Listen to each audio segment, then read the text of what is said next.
안녕하세요. 저는 나이가 40세이고 얼마 전 건강한 아들을 출산하여 행복한 가정을 이룬 여성입니다.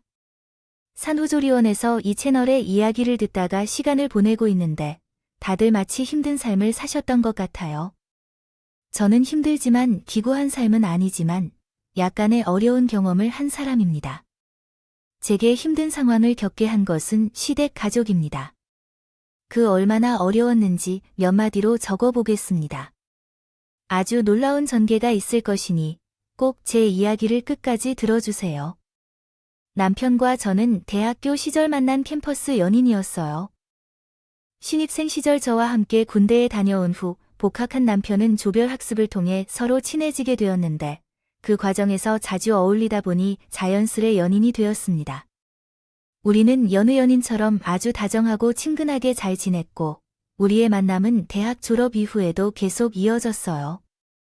전화기를 잡거나 한 번도 이별을 생각해 본 적이 없었습니다. 둘 다 그만큼 잘 어울리고 서로에게 없어서는 안 될 존재라는 것을 잘 알고 있었기 때문이에요. 하지만 매일 불타는 사랑만 한 것은 아니었어요. 우리는 싸우고 화해하고 삐지고 사과하고를 반복하며 서로에게 실증을 많이 냈었습니다. 남편은 34살일 때 제가 32이 되자 어느 정도 회사에서 자리를 잡은 것 같았어요. 저희 두 사람은 계획했던 결혼을 이제야 하기로 했어요. 양가 부모님의 도움 없이도 충분히 신혼집과 혼수를 마련할 수 있었어요. 물론 대출을 받아야 했지만 둘이 함께 갚아나가면 1에서 2년 안에 모두 해결할 수 있을 것 같았습니다. 결혼 소식을 전하자 양가 부모님은 모두 좋아하시고 기쁘게 생각해 주셨어요. 특히 시부모님은 왜 이제야 결혼하냐며 그동안 얼마나 기다려왔는지 아냐고 말씀해 주셨습니다. 희경이, 이제야 내가 내 며느리가 되는구나. 너희가 10년 이상 연애한 후엔 우리가 아무 부부보다도 잘 살 거라고 믿어요. 어머님, 늘 이렇게 저를 예뻐해 주셔서 감사합니다. 저는 결혼을 결심한 것은 오빠 때문이 아니라 어머님과 아버님 때문입니다. 두 분과 같은 시부모님을 만나는 건 모래사장에서 바늘을 찾는 것 같다는 걸 알고 있어요. 아, 위트 있는 말 하지 마세요. 우리가 희경이에게 한 게 뭐가 있어서 고맙다는 거냐고 해도 될까요? 우리는 그냥 너희 두 사람이 예쁘게 잘 살기만 하면 돼요. 그래서 아무런 문제 없이 결혼식을 올린 후에 신혼여행 다녀오고 시댁에 먼저 갈 거예요. 인사를 드리러 가뒀어요. 앞으로 잘 살 테니까 지켜봐 달라는 인사를 드렸는데 거기서 생각지도 못한 이야기를 듣게 되었습니다. 시아버지가 헛기침을 하며 시어머니의 옆구리를 쿡쿡 찌르자 말씀하시더군요. 희경아, 세아가 우리 집안은 아들이 귀한 집안이야. 너도 알다시피 내 남편 영웅이는 3대 독자야. 알고 있지? 내 어머님 알고 있어요. 오빠가 말하길 3대 독자라서 군대를 안 갈 줄 알았는데 법이 바뀌어서 어쩔 수 없이 다녀왔다고 들었어요. 그래, 어쨌든 3대 독자의 아내가 된 너는 아들을 꼭 낳아야 하래. 요즘 애기 안 낳고 사는 신혼부부가 많다던데. 넌 안 그럴 거지 네? 당연하죠. 저는 얘기를 너무 좋아해서 최소 2명은 낳을 거예요. 그러자 시부모님의 얼굴에 미소가 가득 차올랐습니다. 시어머니는 밝은 미소로 말씀하셨어요. 아이고, 우리 며느리는 아주 현명하고 지혜롭구나. 말이 맞다. 첫 출산 시대의 아기를 둘이나 낳겠다는 생각은 정말 잘한 거야? 그럼 우린 내가 아들 낳을 거라 믿어도 되는 거니? 아기 둘을 낳으면 한 명은 아들이지 않을까요? 저는 아들, 딸 모두 건강하게 낳아서 복닥거리면서 살고 싶어요. 제 마음이 이렇게 간절하니까 소원이 이루어지지 않을까요? 좋다. 너 마음은 확실히 알았으니 걱정은 내려줘도 되겠구나. 그럼 우리에게 손자 혹은 손녀를 안아주기를 희망하고 있습니다. 특히 손자가 태어나는 것이 중요하다고 생각합니다. 우리가 아들을 가진다는 이유로 비방당할 수도 있습니다. 그러나 우리는 단지 가게의 계보가 끊기지 않기를 바랄 뿐입니다. 무슨 말인지 알겠죠? 어머니, 자신을 믿으세요. 그러니 걱정 마세요. 부모님이 결혼 후 즉시 손자에 관한 이야기를 꺼내셔서 조금 당황스러웠지만 저희는 아이를 반드시 낳을 생각이었기 때문에 마음이 상하진 않았습니다. 그래서 남편과 낭만적이고 열정적인 신혼생활을 보냈습니다. 우리 또한 빨리 두 번째 아이를 가지고 싶어서 매일 밤이 뜨거웠습니다.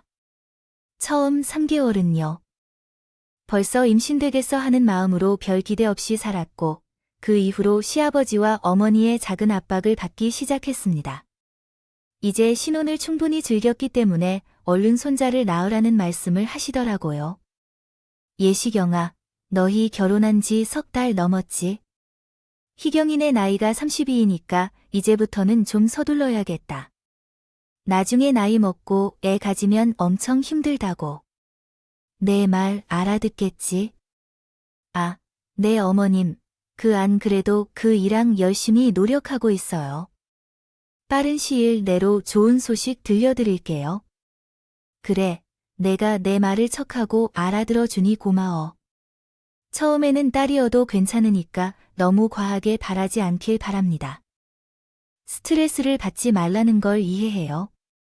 처음에 시어머니는 딸이 낳는 게 어려워도 괜찮다며 그냥 일단 임신을 시작하라고 하셨어요. 임신은 경험이 중요하다고 하시면서 애 낳는 것은 어렵지 않다고 말씀해 주셨습니다. 그래서 저는 부담을 조금 가지고 임신을 계속 도전했어요. 그러나 3개월이 지났음에도 어떤 소식도 없었고 해도 바뀌어도 임신 테스트 결과는 항상 음성이었습니다. 그때부터 시어머니는 매주 우리 집에 와서 걱정을 털어놓곤 했어요. 아직도 소식이 없냐? 결혼한 지 1년이 다 되어가도 애가 안 생겨? 이런 말을 하셨죠. 그러나 어머니, 우리가 결혼한 지 1년이 지났을 뿐이잖아요. 조금만 더 기다려주세요. 1년 정도 노력한 만큼 1년이면 당연히 임신했어야 했는데 아무래도 이상한 것 같네요. 혹시 몸에 문제가 있는 건 아닌가요? 네, 그런 것 같지는 않아요. 제대로 먹고 자고 있어요. 아니, 그런 거 말고 혹시 처녀 시절에 남자들과 많은 만남이 있었나요? 시어머니께서는 제가 많은 남자들과 관계를 가지면서 몸에 문제가 있는 것 아니냐고 의심하시더군요. 그러자 손을 쳐들며 대학 시절부터 현재까지 남편 외에 다른 남자를 만난 적이 없다고 설명했습니다. 그러자 시어머니는 내가 내 말을 다 믿어야 하는지 잘 모르겠지만 라고 말씀하셨어요. 그렇다고 흥미도 좀 많이 없나? 그럼 내 말이야. 산부인과에 가서 검사 한번 받아봐봐. 임신에 적합한 몸인지 아닌지 확인해 보라고. 검사요. 성급한 거 아닌가요? 전화 오빠나 아직 정고, 결혼한 지 얼마 되지 않았으니까 조금 기다려 주시면 안 될까요? 세아가, 기다리려고 해도 확실히 알고 넘어가는 게 좋겠구나. 너 내가 검사 받으라고 했다고 서운하게 생각하지 말아라. 요즘은 시어머니들이 며느리한테 처녀 검사까지 가져오라고 한다더라. 나는 최소한 그런 건 안 하잖니. 내 몸이 임신이 가능한지만 알아오라는 거잖아. 알겠습니다. 그러면 오빠랑 같이 가서 검사 받고 올게요. 내 아들을 검사시키겠다고 해서 내 아들은 아주 완벽한 아이예요. 제가 아들을 임신한 뒤부터는 몸에 좋은 것들만 먹였어요.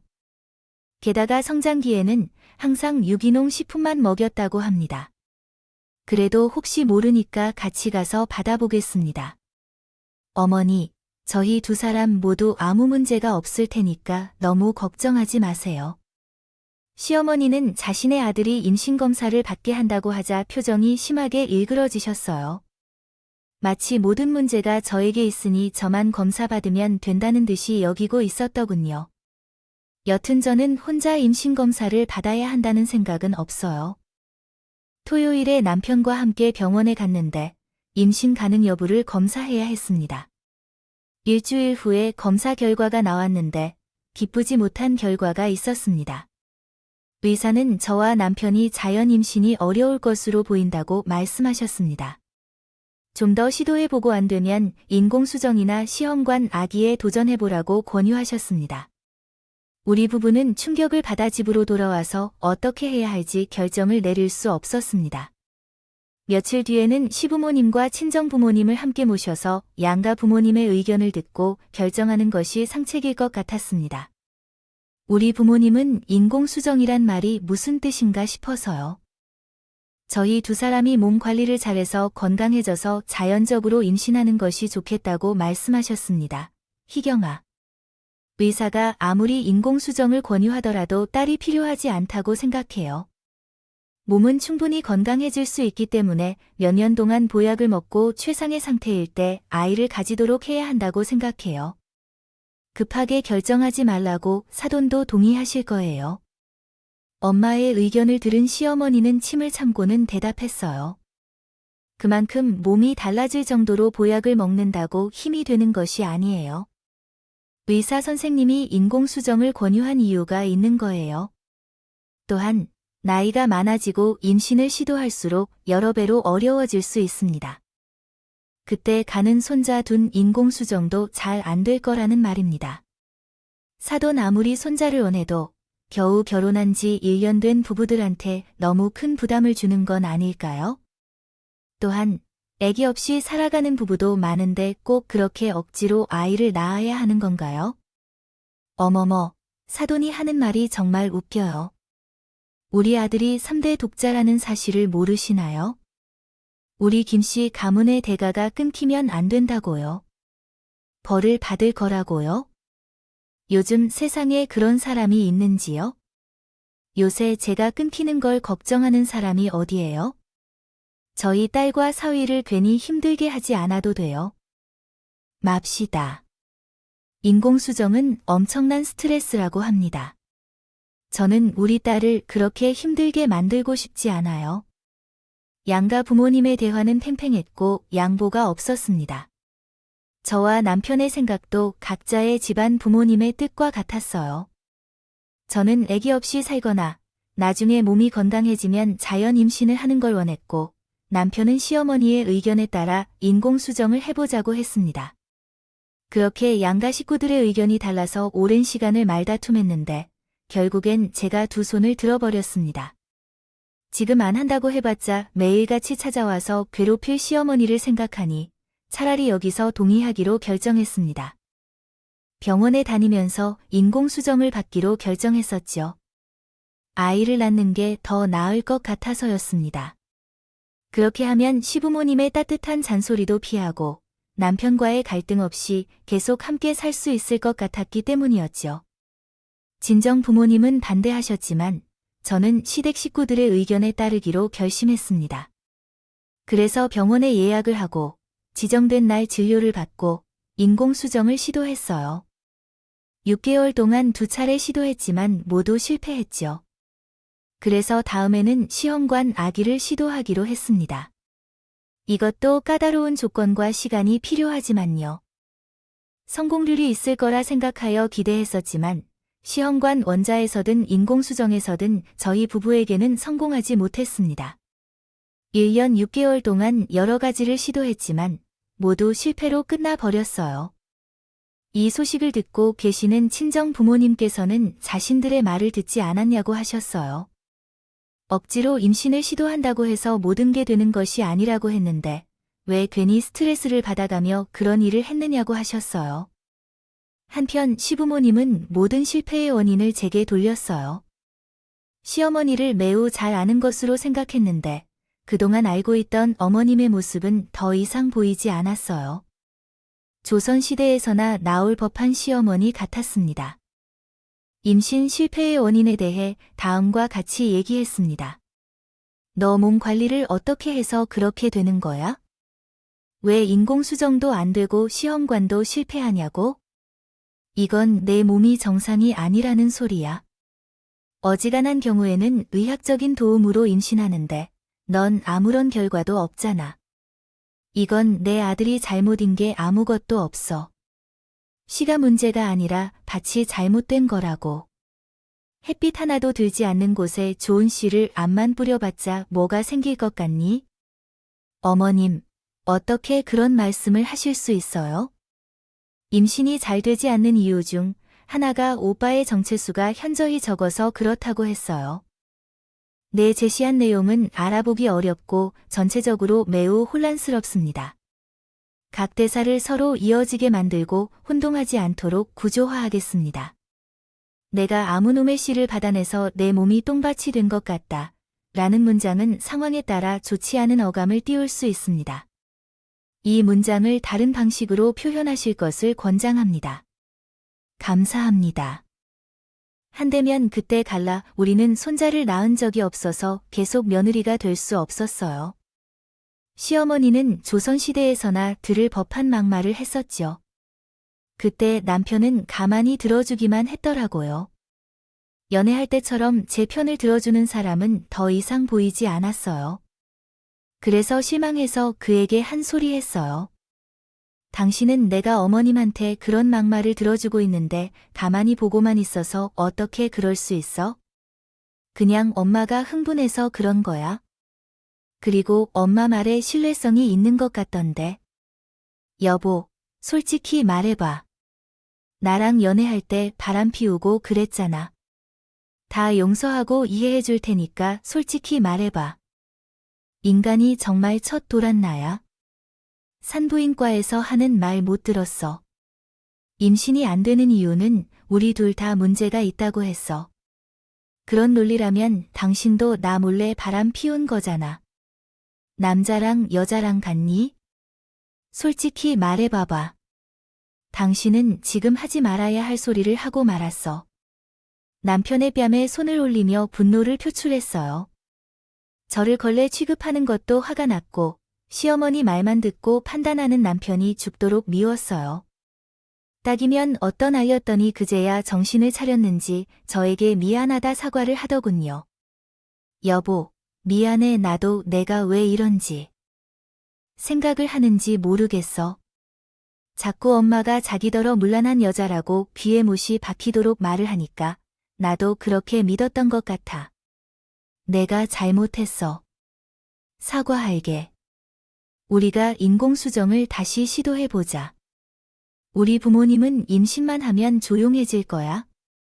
속이 타들어가는 기분이 어떤 건지 당신 어머님 덕분에 제대로 알았어. 요즘 속이 타다 못해 하얀 집가루가 된 기분이라고. 인공수정이고 나발이고 개나 져버려. 난 이제 더는 못해. 그렇게 부하가 취미로 시부모님이 바라는 대로 하지 않겠다고 공표했습니다. 처음에 인공수정을 시도한 목적은 제가 아이를 진심으로 가지고 싶은 마음이 조금이라도 있어서 그렇게 했는데 이제는 시댁의 대를 잇는 애를 낳는 도구가 된 기분이 들어 더 이상 하고 싶지 않았습니다.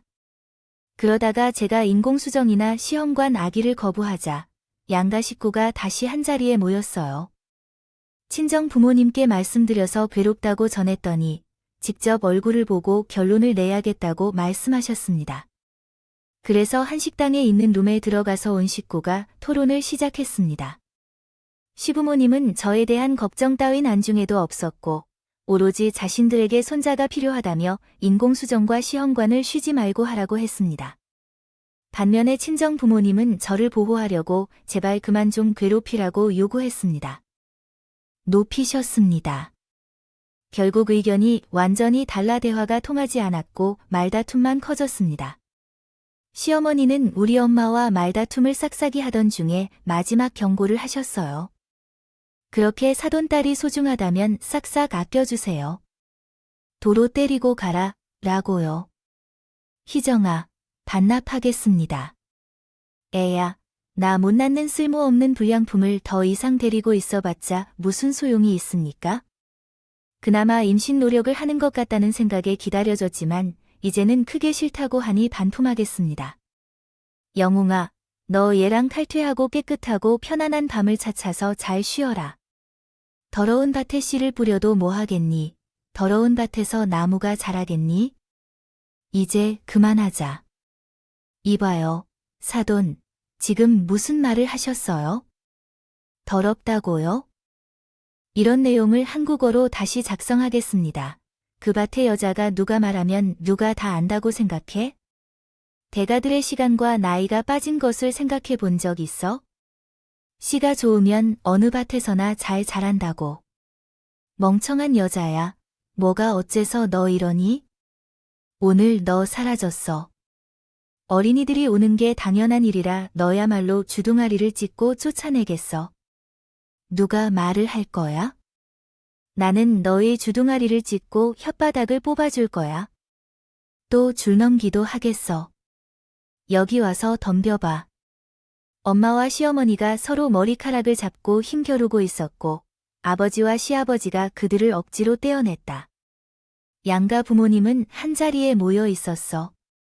토론을 통해 잘 해결될 거라고 생각했는데 결국 완전히 아랫집이 됐어요. 양가 부모님은 서로에게 잊지 못할 욕을 남기고 떠났고 저와 남편만 남았습니다. 제가 그에게 그만하자고 말했어요. 여보, 우리 이혼하는 게 여러 사람에게 좋을 것 같아요. 어머니 말씀대로 좋은 여자를 만나보세요. 여보, 희경아, 정말 이혼하자고 말하지 말고 이 난관을 함께 해결해 나가야 해요. 헤쳐나갈 길이 없잖아, 멍청아. 만약 주장이 확고하고 확고한 사람이라면 시어머니에게 말해주세요. 이렇게까지 휘둘렸겠어. 지금 상황을 봐. 시부모님은 손자를 낳지 못하는 며느리를 결코 받아들이지 않는다고 하잖아. 나는 지쳤어. 결혼 생활은 지난 3년 동안 나에게는 지옥이었다고. 우리는 각자 생각하고 정리하도록 하자. 나는 당분간 친정에 있을 테니까. 마음이 준비될 때 나한테 연락해줘, 여보, 희경아. 가지 마라. 나는 남편의 말을 무시하고 친정으로 향했습니다. 그리고 4주 동안 회사 생활을 하며 여러 생각을 해봤는데 이혼하는 게 올바른 선택이라고 생각했어요. 그런데 남편은 나와 의견이 다르다고 생각한 것 같았습니다. 저 없이 살아보니 슬프고 어려워서 계속 다른 데로 떠나기로 결심했다고 했죠. 하지만 제게 찾아와서 무릎을 꿇고 집으로 돌아오기를 간청했습니다. 여보, 나는 변덕스러운 것과 소환 없는 사람이었어. 미안해요. 우리 부모님들이 그렇게 떠나가시는 것을 막았다고 말했는데 가만히 있던 것이 자존심 상해하는 짓이었어요. 여보, 다시는 여러분을 힘들게 하지 않겠어요. 이미 부모님한테 통보하고 올 길입니다. 다시는 여러분에게 강제로 고통 주지 않겠어요. 인공수정하고 시험관 시도를 하지 않아도 돼. 제가 고향에 가서 소리 지르고 미쳐댈 테니 내 말을 들어주기로 약속했다고. 당신이 그런 말을 하고 시부모님이 받아들였다고. 이렇게 간단한 일이었어요. 당신이 한번 난리를 친다면 해결될 일을 3년 동안 가만히 있어서 날 그렇게 생지옥에서 살게 했어요. 미안해요. 그 일에 대해서 내가 미안하다는 말밖에 해줄 말이 없어요. 여보, 너무 멀리 돌아왔지만 이제라도 바로잡았으니까 다시 돌아가자. 우리 부부의 연을 끊지 말자고 합니다. 저는 깊은 고민에 빠져 아무 대답도 못하고 있었는데 친정 부모님이 남편의 말에 넘어가서 다시 돌아가라고 부추긴 것 같아요. 한 번 더 임신에 대해 언급이 나오면 진짜로 이혼하라고 말해야 한다고 하셨죠. 그래서 결국 남편을 마지막으로 믿기로 하고 신혼집으로 돌아왔습니다. 그리고 그가 말한 대로 시부모님을 다시 뵙게 되었는데 임신 소리는 쏙 들어갔답니다. 그냥 남편과 나만 잘 살아주면 된다는 말씀을 남겨주셨는데요. 그러나 몇 주 뒤에 몸살이 심하게 나서 병원에 찾아갔어요. 스트레스가 그동안 심해서 몸이 제대로 탈이 나는 것 같았습니다. 그래서 주사를 맞으러 내과에 찾아갔더니 청진기를 한 의사 선생님이 깜짝 놀라셨어요. 나에게 주사를 맞으면 안 된다고 하셨습니다. 임산부가 주사를 맞으면 안 된다는 건가요? 아이 축하합니다. 선생님, 임신이라고요. 농담하시는 거죠? 제가 임신하기 어려운 몸이라고요. 인공수정이든 시험관이든 죄다 실패한 적이 많아요. 다시 진찰해 보세요. 저는 의사 생활을 30년 넘게 해왔는데 태아 소리도 모를까 봐요. 얼른 산부인과로 가서 제대로 진단 받아보세요. 의사 선생님이 확실한 임신이라고 해서 벙찐 채로 내과에서 나왔습니다. 아무리 생각해도 갑자기 임신한 게 말이 되지 않는 것 같아서 산부인과로 찾아갔어요. 그런데 웬걸, 저희 부부의 인공수정과 시험관 시도를 담당한 의사 선생님이 혼란스러워하며 놀랐습니다. 진짜 임신이에요. 이건 기적이에요. 이희경 씨, 축하드립니다. 정말이지, 임신이시다니요. 아니요, 선생님, 자연 임신이 어려울 거라고 했잖아요. 이게 어떻게 된 일인가요? 저도 궁금합니다. 확률적으로 따지면 1%도 안 되는데, 이희경 씨가 그 0.001% 안에 든 행운이시군요. 그렇다면, 진짜로 임신이시군요? 나중에 잘못 봤다고 그런 말을 하면 안 돼요. 당연하죠. 대신 무조건 안정을 취하셔야 해요. 이희경 씨는 몸이 약해서 몇 달 동안은 운동도 하지 말고 고생도 하지 말아야 합니다. 아시겠죠? 그렇게 기적적으로 아이를 임신하였습니다. 확실하게 알게 된 후에는 울음을 터뜨렸습니다. 그러자 의사 선생님은 우는 것도 아이에게 좋지 않으니 농담처럼 무조건 웃으면서 지내라고 하셨어요. 그리고 조심히 택시를 타고 집으로 돌아갔습니다.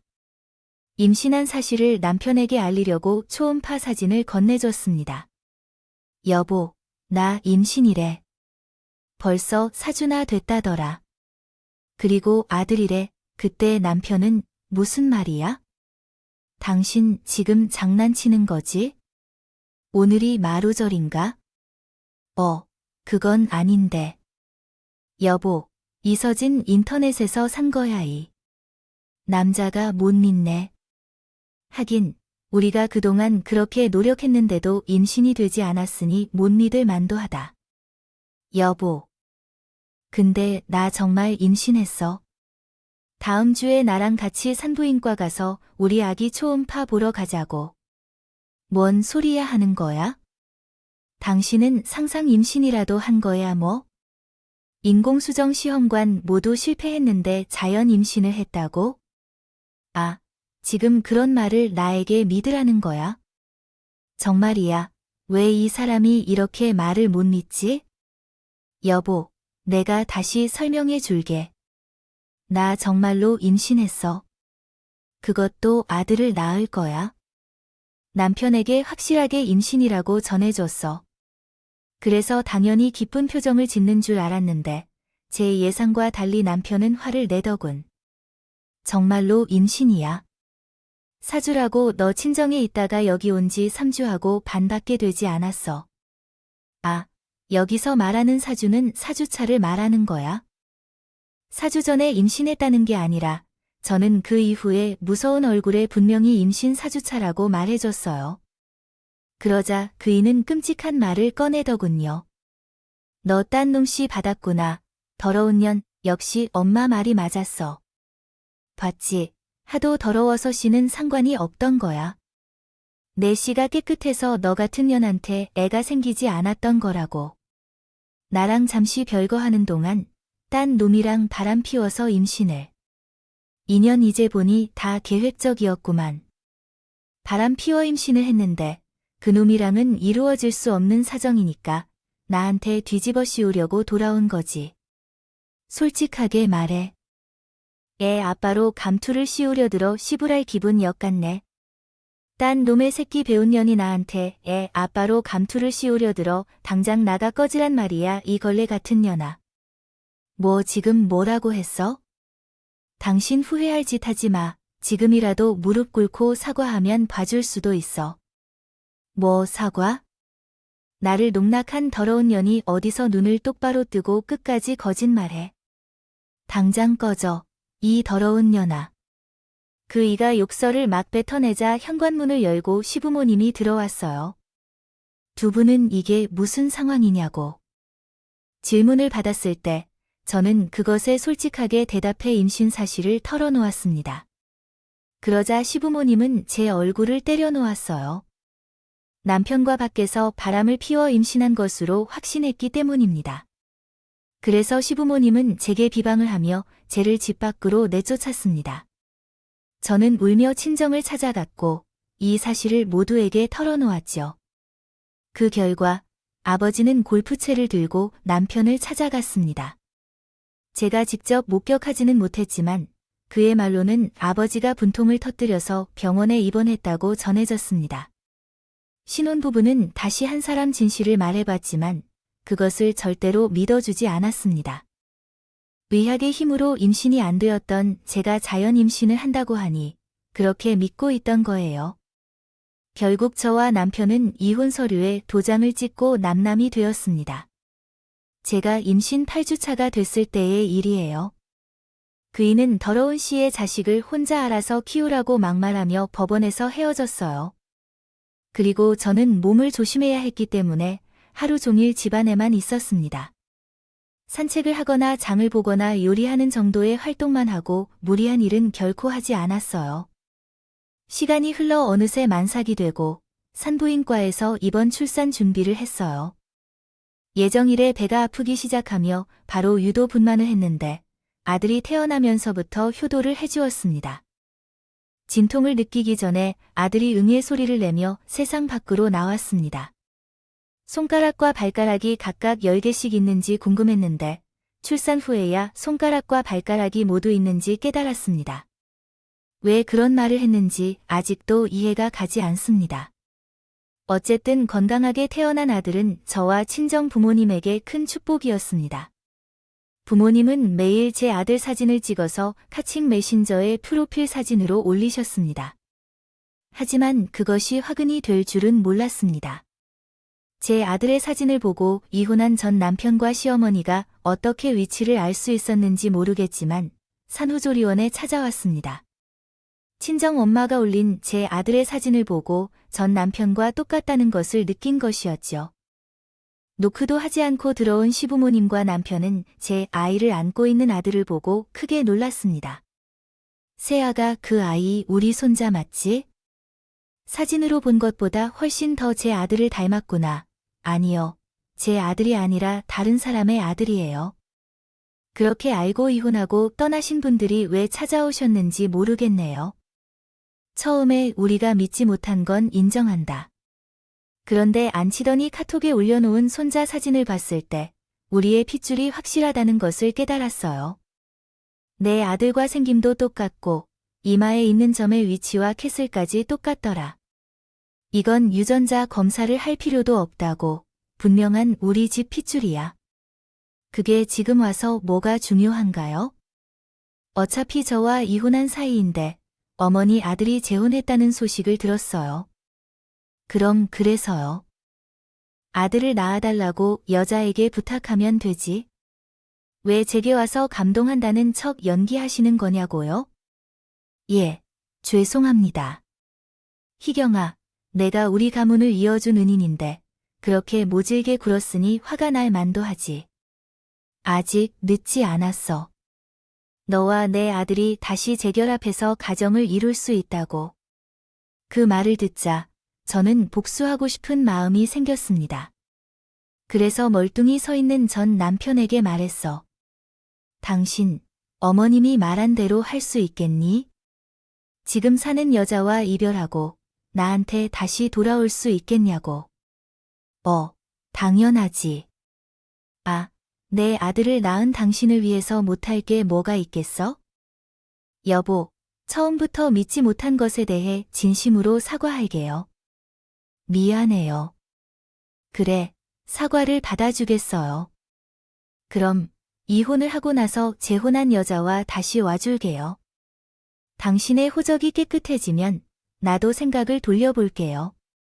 혼자 아이를 키우는 것은 힘든 일이니까 어머니, 아버지, 제 아들을 안아주고 싶으시면 다 정리하고 오세요. 오늘은 그냥 돌아가시라고 하겠어요. 시어머니께서는 제 아들을 한번 안아보고 떠나면 안 된다고 졸랐지만 호적 정리가 되기 전에는 결코 안 된다고 쐐기를 받았습니다. 그 후로 몇 주의 시간이 흘러 새 집에서 아들을 돌보고 있었습니다. 진정한 부모님이 오셔서 도와주시던 중 전 남편이 재혼한 여자와 정리했다며 등장했습니다. 부모님과 집을 찾아왔어요. 시어머니는 요람에 누워있는 제 아들을 보며 감동의 눈물을 흘렸어요. 어머, 정말 예쁘다. 우리 손자 정말 사랑스러워. 새아가 이제 호적 정리 다 됐으니 내가 한번 안아봐도 될까요? 아니요, 안 돼요. 제 아들은 예민해서 잘 때 누가 건들면 난리 나요. 그래, 그럼 깰 때까지 기다리세요. 우리 손자 귀엽다. 그리고 뒤에 있던 전 남편이 저에게 호적 등본을 내밀며 이렇게 말했어요. 여보, 나 이혼했어. 여자 쪽에서 이혼 소송 걸어서 대출까지 받아가며 위자료 주고 끝냈어. 나 이제 빈털털이야. 그래도 이 집의 가장이 되어서 열심히 일해서 가장 노릇할 거야. 여보다. 당신 미치지 않았니? 어디서 유부녀한테 여보라고 부르는 거야? 그게 무슨 소리야, 유부녀라니. 장난쳐서 뭐 하겠어. 재미없어. 어쨌든 나는 모든 것을 정리했으니 이제 재결합해서 우리 아들을 내 호적에 올리자. 당신 큰일 날 소리 하지 마. 내 아들은 이미 아빠가 있다고. 나 여보로 장난 그만해. 아, 사과는 내가 나중에 할게. 잘못한 것도 물론 천천히 갚을게. 그러니까 그만하고 우리 재결합하자. 이 집은 임시로 거쳐도 되는 거야? 야, 꽤 좋은데. 당연하지. 내 새 남편은 능력 있는 사람인데 단독주택을 신혼집으로 마련해 주었네. 우리 집을 구경하고 나가봐. 어머님, 아버님이 여기 왜 오셨는지 모르겠지만 지금 제 남편이 방에서 자고 있어요. 그 이 게임은 큰일 나니까 얼른 나가세요. 그리고 다시는 찾아오지 마세요. 그러자 전 남편은 왜 자꾸 헛소리하냐며 제 손목을 잡았어요. 제가 악소리를 내자 방에 있는 진짜 제 남편이 문을 열고 나왔습니다. 사실은 전 남편과 이혼 후 혼자 산책을 하면서 사색하며 지내고 있었는데 그때 인연이 된 남자가 있었어요. 4살 딸이 있는 이혼한 남자였는데 그가 제게 호의를 베풀어 주었죠. 제가 뱃속에 아들이 있다고 밝혔음에도요. 제가 다른 남자를 사랑하게 되었다는 이야기를 전 남편과 시어머니에게 전하자 시어머니가 입에 개거품을 물며 놀라워했습니다. 시어머니는 세상에 이런 일이 어디 있겠어. 너 때문에 새 며느리를 버리고 망설이는데 라며 제 머리카락을 잡아당기며 욕설을 했습니다. 그러자 제 친모가 시어머니를 막아주며 너는 이탈과 교활한 여자야. 우리는 이제 너 때문에 새 며느리를 잃었어. 더 이상 그런 소리 하지 마. 너도 나도 죽고 말자. 라며 맞서 싸웠습니다. 종종 가족 간의 갈등은 치명적일 수 있습니다. 친정아빠와 시아버지도 싸움이 붙었고 전 남편과 새 남편까지 주먹다짐을 하게 됐어요. 그런데 제 새 남편의 직업은 격투기 체육관을 운영하는 관장이었어요. 새 남편은 전 남편을 손쉽게 제압하고 기절시킨 뒤 시부모를 바닥에 때려 눕혔답니다. 순식간에 싸움이 끝나버렸죠. 그리고 잠시 후에 깨어난 시어머니가 요람에 누워 자고 있는 제 아들에게 손을 뻗더군요. 희애는 우리 집안의 애기야. 우리가 데려가겠어. 니년이 체혼을 하든 뭘 하든 상관없으니 애기는 데려가겠다고. 어머님, 제정신이세요. 제 아들은 제 새 남편 호적에 이미 올라가 있다고. 어머님이 제 아들을 데려가는 것은 범죄예요, 아시죠? 이 처가 1년 동안 우리를 괴롭힌 것만으로도 충분한데 내 아들까지 이혼시켰으면 최소한의 양심이 있어야지. 우리 손자를 다른 사람이 키울 수는 없어요. 우리가 손자를 데려갈 거예요. 그런데 새 남편이 시어머니의 손가락을 꺾으며 경고했어요. 이봐요 할머니, 제 아들의 털끝이라도 건드리면 온몸의 뼈를 부술 겁니다. 그러니까 입 다물고 꺼지세요. 왜 다른 사람의 자식을 대신 키우려고 하는 거죠? 피 한 방울 섞이지 않은 남인데 말이에요. 꼭 피가 섞여야 하는 건가요? 제 처가 제 딸을 가슴으로 낳은 자식으로 여길 수 없게요. 주니까 저 역시 마음으로 아들을 낳았다고요. 당신들이 잘 다루는 일은 결코 없으니까 당장 꺼져주세요. 시댁 식구들이 다시 난동을 부리려고 하자 새 남편이 공격할 자세를 취했어요. 그랬더니 다들 한 걸음 뒤로 물러나더군요. 전 남편은 저에게 속이기 당했으니 합의하자고 말 같지도 않은 제안을 했습니다. 여보, 일이 이렇게 꼬이게 됐지만 이미 지나간 일은 잊자고. 근데 말이야, 나 새 마누라랑 이혼했어. 내 숨겨진 아들이 있는 걸 알고 소송을 당해서 위자료를 사먹었다고. 나는 당신과 이혼할 때도 위자료를 줬어. 내가 알아. 내 인생이 처절하게 망했으니 아들이라도 데려가게 해줘. 만약 당신이 아들만 넘겨준다면 나는 다 눈 감아줄게. 뭐라고? 당신이 지금 나에게 거래하자는 말을 하는 거야? 이거 정말 웃긴 녀석이네. 야, 내가 날 버릴 때 한 짓을 나는 기억해. 내가 한 짓이 너무 나쁘게 느껴져서 나도 널 한 번 깨우쳤어. 피장파장 쌤쌤이라고 이 바보야. 내가 이렇게 나오려고 하는 거니? 야, 너와 내 새 남편이 얼마나 노력해봤든 내가 아이의 아빠니까 유전자 검사를 통해 아들을 찾아올 거야. 소송하면 안 될 것도 없다고. 그렇게 해. 하지만 유전자 검사는 안 돼. 그건 안 돼. 허락 없이 행동하면 불법이란 사실을 알고 있습니다. 또한 남편이 아니라 전 남편이 그렇게 행동하고 있는 것에 대해 버티고 있습니다. 어찌하여 내가 아들의 머리카락을 뽑으려고 하는지 알 수가 없어요. 아, 정말 이런 상황이 나타나다니. 오늘 아들의 머리카락을 뽑아가려고 하겠습니다. 따라서 내 아들이 길러 임신하라고 말할 것입니다. 전 남편이 아들에게 손을 뻗자 새 남편은 전 남편의 턱하고 주먹을 쥐어집어 넣었습니다. 그런 다음 머리카락을 끌고 정수리에 섬세하게 칠을 덧바른 것입니다. 비명을 지르던 전 남편은 멈추라고 말하면서 우리 집을 나가겠다고 했습니다. 그렇게 사실었던 시모님과 전 남편은 함께 우리의 새 신혼집에서 떠났습니다. 시어머니와 가족들이 예상한 대로 친권 소송을 걸겠다고 말했습니다. 제 아들은 자신의 혈통을 확인하기 위해 변호사를 찾아가고 있는 것 같습니다. 시부모님은 변호사 팀을 고용하여 재산을 보호하려고 했지만 반면 우리는 한 명의 변호사를 선택했습니다. 시부모와 전 남편은 유전자 검사를 원하며 친권을 획득하고자 판사에게 말했고 그에 대해 저희 변호사가 이렇게 말했습니다. 존경하는 판사님, 민법 844조에 따르면 결혼 후 200일이 경과한 후 출산한 자녀는 현재 남편의 자녀로 간주됩니다. 저희 부부는 혼인신고를 출산 300일 전에 하였습니다. 그러므로 당연히 친권은 여기 있는 부부의 몫입니다. 유전자 검사를 통해 상대편의 남성이 아이의 아버지임이 증명됐다 하더라도 아이를 넘겨주지 않는 권리는 없습니다. 제 남편이 혼인신고를 서두르게 된 이유는 나중에 아들을 빼앗길 수 있는 우려 때문이었습니다. 그러나 실제로 법은 그러하게 되어 전 남편은 아무런 권리를 행사할 수 없었습니다.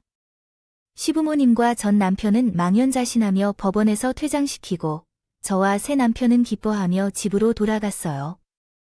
제가 새 남편과 3딸, 한 아들과 함께 새로운 가정을 이루어 살게 되었습니다. 이 새로운 가정에서는 문제가 전혀 발생하지 않았습니다. 새로운 시부모님은 천사 같으신 분들이라 말투를 높이시는 대신 항상 친절하게 대해주셨습니다. 적도 없었어요. 몇 달 동안 시원한 마음으로 잘 지내고 있었는데 시어머니가 저를 찾아왔어요. 집 앞에서 배회하며 저를 기다리고 있더라고요. 보나마나 제 아들 일로 왔을 테니 무시하고 집으로 들어가려고 했죠. 그러자 시모가 제 손목을 잡으며 말했어요. 희경아, 우리가 어째서 여기까지 오게 되었을까? 내가 다 잘못했어. 미안해. 어울리지 않게 사과 같은 건 하지 마세요. 악어의 눈물도 그만 흘리시고요. 할 말이 있으면 빨리 하세요. 한 귀로 듣고 흘려줄 테니까 말해봐요. 네 시아버지가 지금 중풍에 걸려 병원에 있어. 지금 손자를 애타게 찾고 있대요. 세상에는 이런 일이 있구나. 떠나기 전에는 손자를 꼭 안아보고 싶다고 한다. 그럼 우리 아들을 빼앗으려는 게 아니라 하루만 데려오라고 부탁하러 온 거야? 그래요. 할 말 다 했으면 저 가볼게요. 희경아, 그렇게 가지 말고 부탁 좀 들어줘. 우리 집안은 지금 풍비박산이 났어. 네 시아버지는 매일 손자 그리워하다가 병에 걸려 오늘 내일 하고 있고, 내 아들은 위자료 때문에 얻은 빚을 갚느라 투잡을 하고 있다고. 또 코로나로 회사에서도 정리건 되고 해고를 당할 거래. 이 정도면 충분히 복수가 된 거 아니니? 그러니까 딱 하루만 우리 손자를 데려와 주렴. 싫어요. 그쪽 집안이 풍기박산 단계 제 탓이던가요? 당신들이 날 버리지만 않았으면 이런 일은 없었을 거잖아요. 안 그래요, 어머님. 저도록 걸레라고 나불대던 할망구는 어딜 가고 이렇게 비굴한 할망구가 내 앞에 있는 거죠. 미안하다. 내가 입이 10개라도 할 말이 없구나. 새아가 마지막으로 제발 우리 손자 데려와 주렴이. 늙은 할망구의 소원이야 제발 들어줘. 싫습니다, 어머님. 제 아들이 쓰레기 같은 인간들 품에 안기는 꼴을 제가 용납할 수 없거든요. 법으로도 안 되니 이렇게 사정하시는구먼요. 인생 참 재밌네요. 어머님, 이건 다 인과응보예요. 그쪽 집안이 뿌린 대로 거둔 거라고요. 제가 비아냥대자 시어머니가 본색을 드러내더군요. 제 머리채를 잡고 악을 쓰더군요.